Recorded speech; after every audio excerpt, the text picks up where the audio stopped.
Shalom à tous et à toutes. Merci de nous rejoindre sur Espérance TV pour ce numéro de l'information. La Direction générale de la communication et particulièrement la Radio nationale méthodiste La Voix de l'Espérance a rendu un vibrant hommage à sa directrice Lydie Aka Akwa. Après plusieurs années de loyaux services rendus à la nation et à l'Église méthodiste unique Côte d'Ivoire, elle fait valoir ses droits à la retraite. Une cérémonie d'hommage s'est tenue ce vendredi 29 décembre en présence du Premier ministre Robert Begré-Mambé qui en était l'invité spécial. Vendredi 29 décembre 2023, cette date restera à jamais gravée d'une pierre blanche dans le monde de l'audiovisuel ivoirien, particulièrement au niveau des médias méthodistes. Lydie Aka Akwa, ex-agent de la radiodiffusion ivoirienne, récemment directrice de la radio méthodiste La Voix de l'Espérance, a pris sa retraite. Manager hors pair depuis 14 ans, elle célèbre toute une carrière professionnelle à travers une émission dénommée Ma reconnaissance à l'Éternel, co-animée habituellement les vendredis avec Franck Begré Exaucé. Au cours de la cérémonie d'hommage organisée à son endroit, en présence du Premier ministre Robert Begré-Mambé, chef du gouvernement, une série d'éloges ont été rendus à cette brave femme de médias. La radio représente plusieurs pasteurs, des milliers de pasteurs qui communiquent directement d'homme à homme, et cela constitue un temple multiple au service de l'Église. C'est pourquoi elle a donné tout son cœur à cette activité que l'Église lui a confiée. Je n'ai été témoin, à travers elle, le Seigneur suscite d'autres vocations pour que notre Église soit forte. Que Dieu bénisse toute l'équipe qui prend sa succession.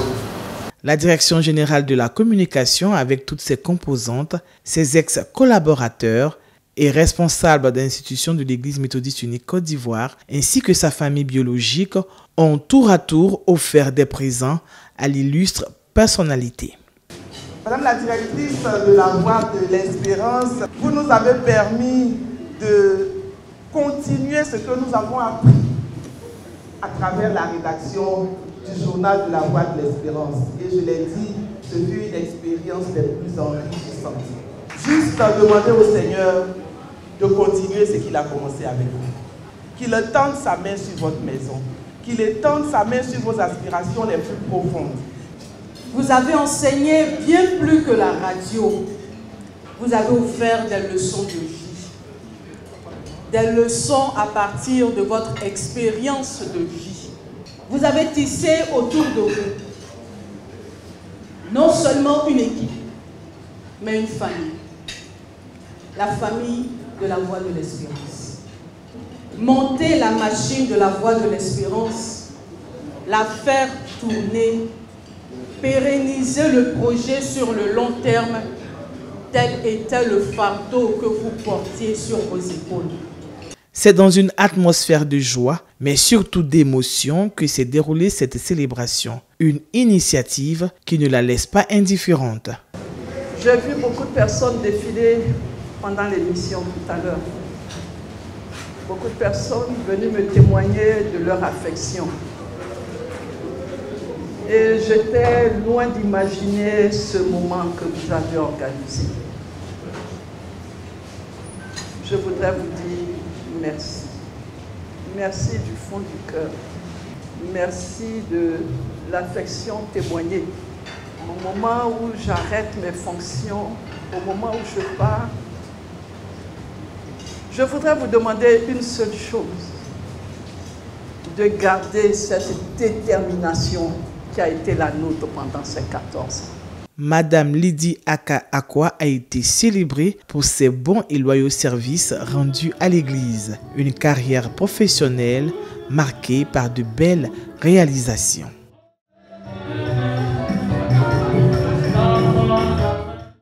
Nous lui souhaitons bon vent pour sa nouvelle vie. Restons toujours dans cette ambiance pour dire que le Premier ministre Robert Begré-Mambé a saisi cette occasion pour s'imprégner des réalités de la télévision méthodiste. Une première visite qui permet au chef du gouvernement ivoirien de s'enquérir des réalités de cette structure de l'Église. Daniel Kragby.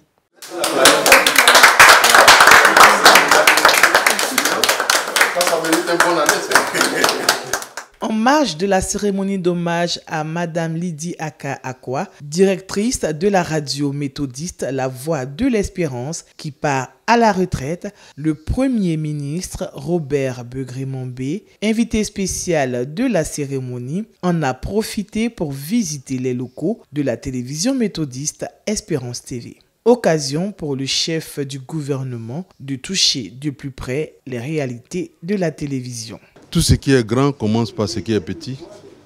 Et le petit contient le grand. C'est pourquoi il est important que nous venions pour voir les efforts que l'Église a faits pour nous doter d'instruments de communication de cette importance. L'Église est sur la très bonne voie. Nous ne pouvons que continuer à encourager les responsables de l'Église et surtout à soutenir dans la prière nos frères et sœurs à qui cette tâche a été confiée. Ce n'est pas facile, d'autant plus que l'outil de communication que constitue d'une part la télévision et d'autre part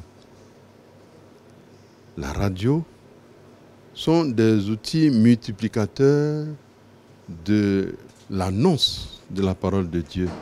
Nous ne pouvons que nous réjouir de cela et prier pour que l'Église ait les moyens de consolider leurs activités sur les réseaux.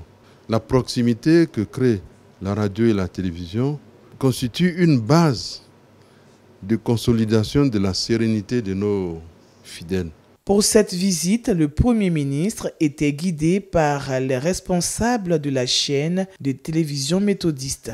Tous venus soutenir la directrice de la radio méthodiste, La Voix de l'Espérance. Parlons littérature. Essim Mao, jeune écrivaine ivoirienne de 18 ans, fait son petit bonhomme de chemin dans le monde de la littérature. Auteure de plusieurs ouvrages, elle a été reçue le mercredi 27 décembre 2023 en audience par le bishop Benjamin Boni. Plus de détails avec Emmanuel Abalé. Une jeune écrivaine née dans la famille du monde de la littérature. Essim Mao, la voici. Cette jeune écrivaine d'à peine 18 ans a été reçue en audience le mercredi 27 décembre 2023 au cabinet de son éminence Bishop Benjamin Boni au siège de la conférence de l'EMUCI, ici à Abidjan Plateau. Accompagnée de son géniteur et de M. Maxime Zobo, directeur d'Espérance TV, Essim Mao a présenté ses 5 manuscrits fraîchement édités au premier responsable de l'Église méthodiste unique Côte d'Ivoire afin qu'il lui accorde ses bénédictions. Couleur de vie, sublime destinée, à cause de Fiona.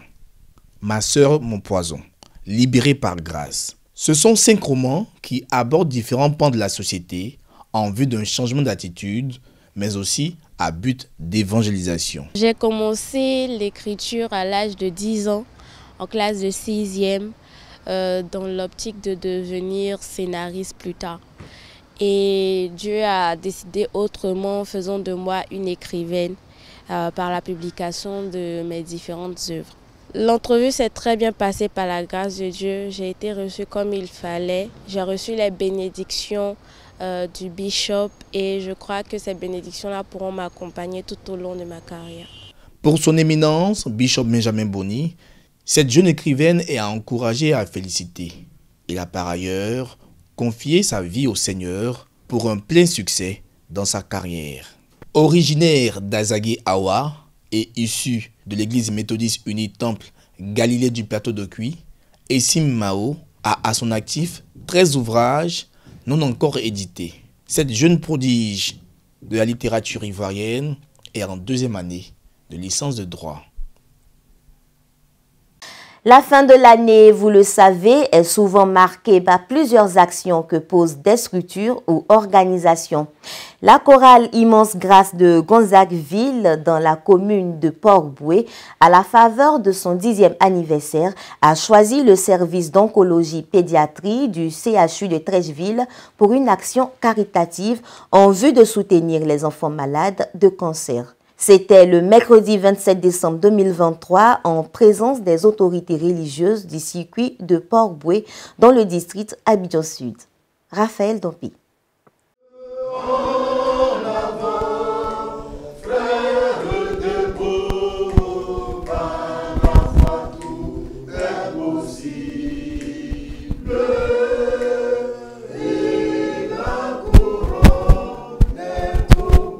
Non, nous ne saurions nous taire devant tant de cœurs souffrants. C'est pour mettre en application ces paroles extraites du recueil Gloire à Dieu numéro 294 que la chorale liturgique Immense Grâce de Gonzagueville s'est rendue le mercredi 27 décembre 2023 au centre hospitalier universitaire de Trècheville. Objectif, rendre visite aux enfants malades de cancer et profiter de l'occasion pour faire un don. En début d'année, nous avons mûri un projet et Dieu dans son amour permet la réalisation de ce projet aujourd'hui. Donc c'est dans la joie que nous sommes venus apporter un soutien à tous ces enfants qui souffrent. La chorale Immense Grâce vraiment est heureuse d'entrer dans cette action, dans cette œuvre caritative pour apporter de l'aide. Donc nous organiser, toute action va suivre pour que l'évangile soit propagé.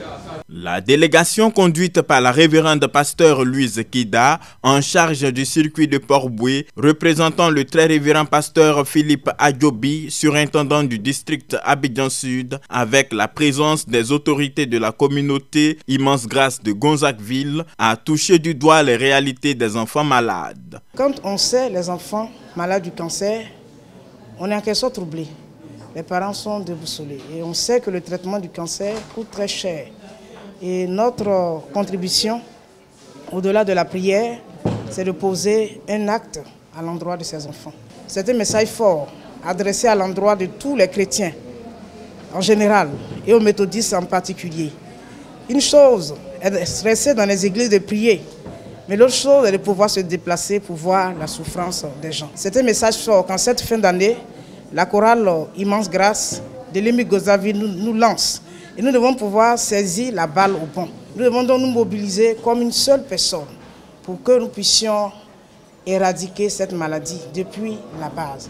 Pensons à ces enfants. Mobilisons-nous pour arracher ces enfants des griffes de la mort. Réceptionnant ce don d'une valeur de 1 500 000 francs CFA, le professeur Cissé Lassina, chef de service pédiatrique, a salué ce geste qui vient à point nommé dans la prise en charge des patients. Aussi a-t-il invité les donateurs à porter le message de sensibilisation à la réalité de l'existence du cancer chez l'enfant. Vous êtes venus pour soulager des êtres qui sont très éprouvés. Le cancer de l'enfant peut toucher tous les enfants, de la naissance jusqu'à au moins 18 ans. Il n'y a pas de restriction. Il y a certains qui naissent avec le cancer. Mais à la différence des cancers de l'adulte, les cancers de l'enfant sont pour beaucoup guérissables. Si et seulement si on fait le diagnostic tôt. Merci franchement d'avoir contribué à prolonger la vie de certains de ces enfants. Mais ce que je souhaiterais, en plus de ce don, c'est que vous soyez aussi notre porte-voix pour que les parents soient sensibilisés sur l'existence du cancer de l'enfant. Cette action sociale, s'inscrivant dans le 10e anniversaire de la chorale liturgique Immense Grâce de Gonzagueville, fait suite au dîner gala de bienfaisance organisé le 14 novembre 2023 à la salle polyvalente de Mossou. Un dîner qui a permis de recueillir des fonds en vue d'aider les enfants malades de cancer.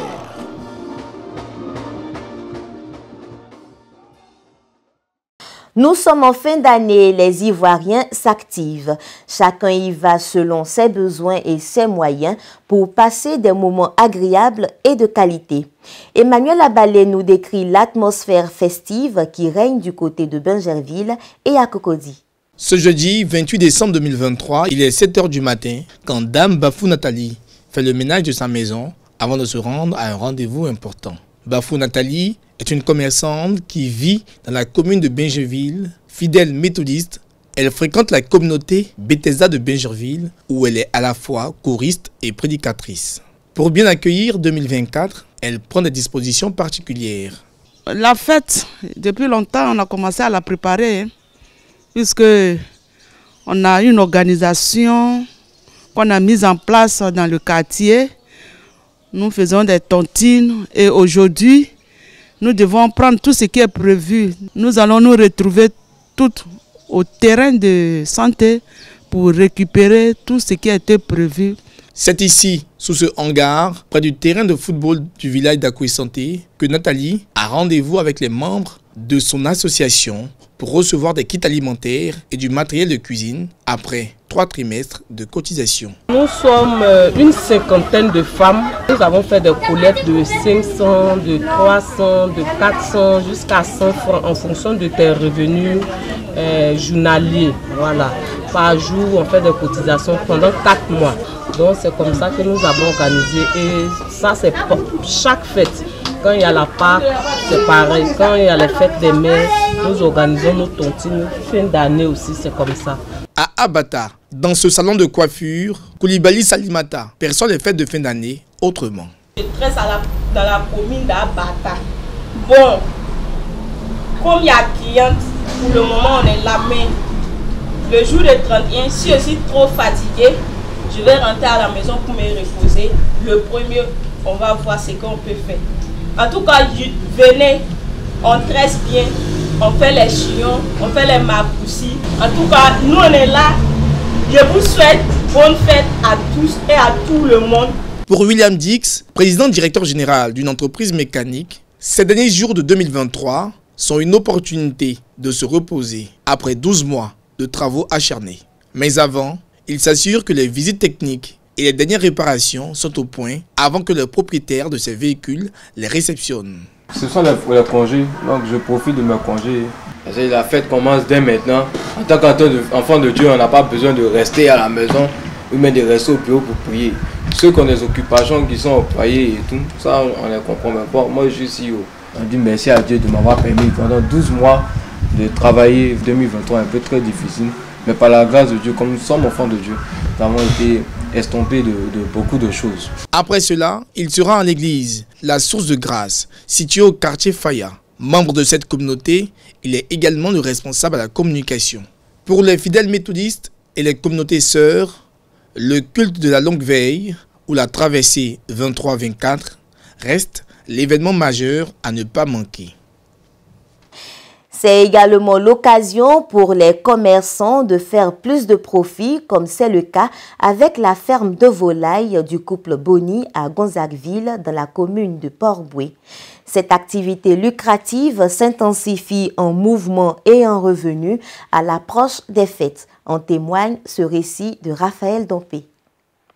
Pour les fêtes de fin d'année, les Ivoiriens s'activent afin de passer de belles fêtes. Ces derniers instants de 2023 sont une occasion pour les populations et surtout les commerçants de se faire du profit. Ce vendredi 29 décembre 2023, tôt le matin, le couple Boni, responsable du comité de l'éducation familiale de l'église méthodiste unie, Immense Grâce de Gonzagueville, se rend sur son site de travail à Benegosso, un quartier de Port-Boué-Gonzagueville, pour les derniers réglages afin de desservir les populations en volaille. Déjà plus de 3000 pondeuses ont été vendues. En fin d'année, la consommation des volailles est d'une forte demande. Donc nous apprêtons les poulets depuis le début de l'année et nous avons toute catégorie de poulets qui nous permettent de pouvoir satisfaire nos différents clients. Ici, nous pouvons vendre jusqu'à 7000 volailles, y compris les chairs et les pondeuses. Pour la fête de Noël, nous avons vendu autour de 2500 poules. Pour la fin d'année, nous pouvons faire le double ou bien le triple. Cette année, il y a vraiment un manque de volailles. La preuve en est que mon frère dit hier nuit, ils sont venus payer 100 poules. Conan Akissi Eugénie, épouse Boni, possède une variété de poules à différents prix. Une manière pour elle d'agrandir son cheptel et proposer les meilleurs produits à la clientèle. Les consommateurs vraiment trouvent ça un peu cher, mais c'est compte tenu de la vie aujourd'hui. La vie, tout est devenu cher. Les poules étaient à 3500. Aujourd'hui, nous le vendons en gros à 4200 francs. Et les détaillants le font à 4500, 5000. Les poules, celles-là ont 1 an, 6 mois. Celles-là, elles ont 2 ans. Maintenant, les repos que nous avons vus, les poulets de chair réformés, eux, ils ont 3 mois et demi, 4 mois. En tout cas, ça marche. Pour la fin d'année, où tout le monde, les musulmans comme les chrétiens, toutes religions confondues, vont quand même dire merci à Dieu pour 1 an que le Seigneur leur accorde. Donc tout le monde va vouloir prendre au moins 2 poulets. Les fidèles de sa communauté, les membres de la famille et les étudiants se muent en clients et revendeurs pour ces fêtes de fin d'année. Une opportunité pour eux d'avoir des revenus. Chaque année, on vient prendre, on revend et puis après on passe et puis on verse l'argent. Moi, je démarre là-bas à 4h30. Au plus tard, on dit 5h, 6h, je suis à la ferme. Je prends mon auto, je pousse jusqu'en là-bas et puis je me vends. Je ma caisse là-bas. Voilà, comme c'est fin d'année là, tout le monde là, tu sais, tu n'as pas tué poulet chez toi, c'est comme tu n'as rien fait. Dans la marée, tu as payé poisson, mais tu as tué au moins un poulet, tu as vu prendre. Voilà, c'est une gamme. La plupart des caisses de circonstances positionnées le long de la voirie du quartier Terre Rouge appartiennent à Dame Boni. Elle s'y rend avec son époux afin de contrôler l'effectivité des points de vente. Depuis pratiquement 6 ans, je travaille avec Madame Boni et pendant les fêtes, nous allons vers elle, nous prenons la volaille et nous revendons. Pour les fêtes de Noël, j'ai pris près de 150 poulets que j'ai déjà vendus. Les poulets sont à 4500, 5000 francs. Les clients viennent, d'autres prennent 10, d'autres prennent 5, d'autres prennent 3. Mais pour les retardataires, le 31 à partir de midi, les poulets passent à 5000.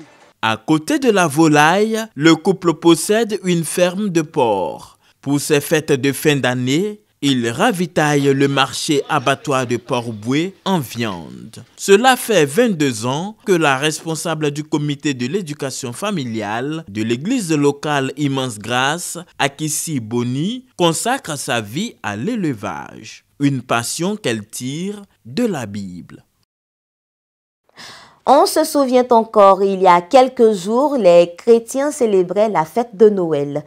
Le réveillon était l'occasion de revivre les circonstances qui ont prévalu à la naissance du Christ, le sauveur de l'humanité. À l'église méthodiste unie Jérusalem des 220 logements, les fidèles ont vécu ces instants de manière particulière.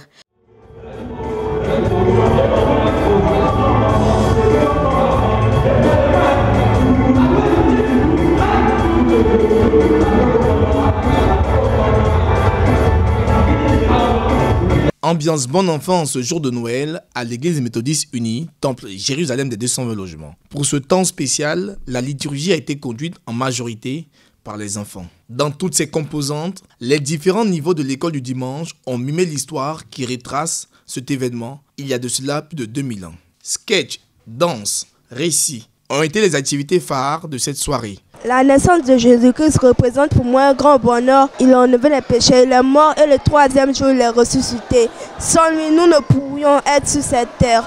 D'autres personnes sont mortes ce jour, mais aujourd'hui nous avons pu avoir la vie. Donc la naissance de Jésus-Christ est vraiment un grand bonheur. Nous devons tous l'aimer. Dieu s'est fait homme pour venir nous sauver, pour sauver l'humanité.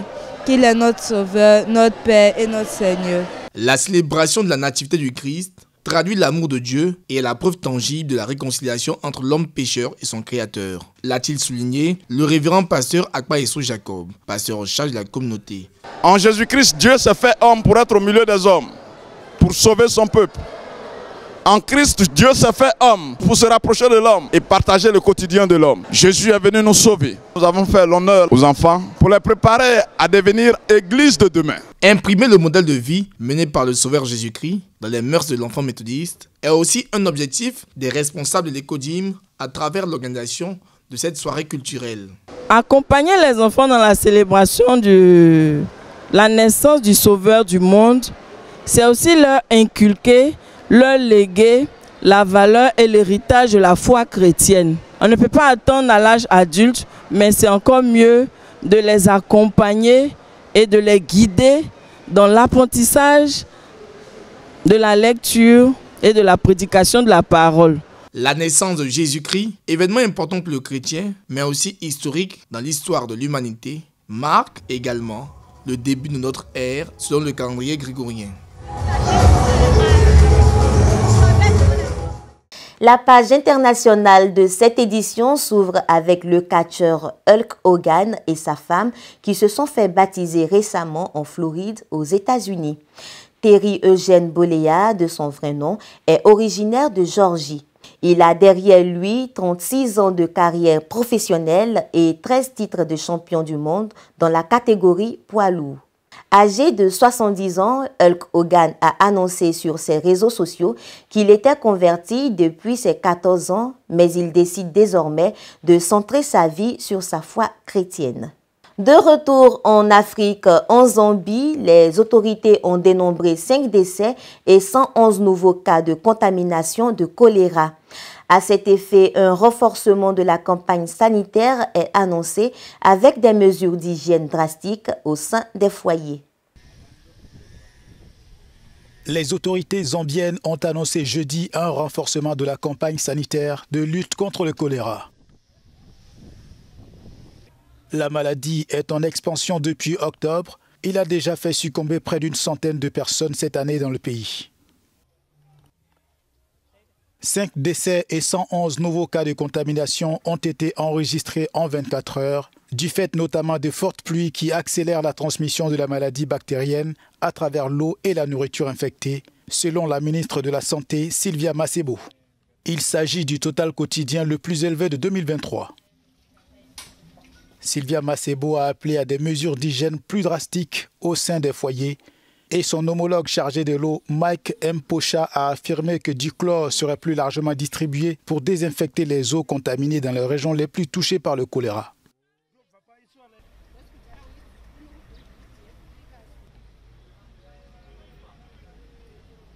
Nous refermons les pages de cette édition, la dernière de cette année, par cette information. Le culte officiel de la longue veille se tiendra ce dimanche 31 décembre 2023 à l'église méthodiste unie Trinité de Yopougon-Kouté. Il sera retransmis en direct sur la première chaîne de la télévision nationale ainsi que sur les plateformes de diffusion d'Espérance TV. Merci de nous rester fidèles. Toute l'équipe de la télévision méthodiste vous souhaite de passer d'excellentes fêtes de fin d'année. Quant à moi, je vous retrouverai avec un grand plaisir en 2024. Dieu vous garde.